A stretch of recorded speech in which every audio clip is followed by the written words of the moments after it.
One of my most surprising discoveries was how acute the sense of persecution, of victimization was among particularly the American super rich. This is a very sincerely held belief.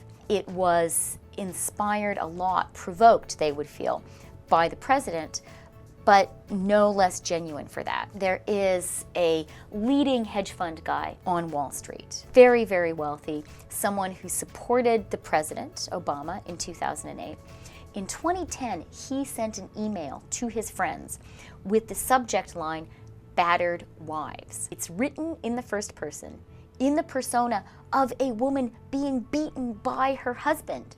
And it has lines like, "He mostly doesn't hit me where it shows." And the he in this email is the president. This is one of the most privileged, powerful people on the planet. And yet, in their own self-conception, comparing themselves to one of the weakest, most powerless people in our society, a woman who is being beaten by her husband. I spoke to a guy in Silicon Valley, big technology investor and entrepreneur. He told me that the rich today in America have become an oppressed minority similar to oppressed ethnic minorities, and that the president should feel particularly ashamed of treating them that way because, of course, he knows what it's like.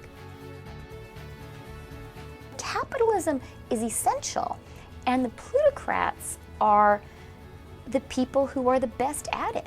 They are the guys, and they are mostly men, who are the most adept at surfing these waves of economic change.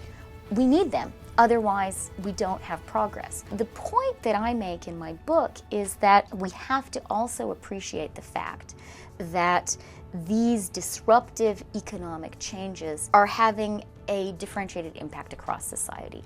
They're allowing some people, the smartest, the hardest working, probably the luckiest also, to amass huge fortunes, even as they are hollowing out the middle class. We have to not be afraid of sort of embracing that contradiction. And then we have to take the step of being sort of brave enough to say, okay, so what are the problems that are being created by this largely positive change, and how do we address it?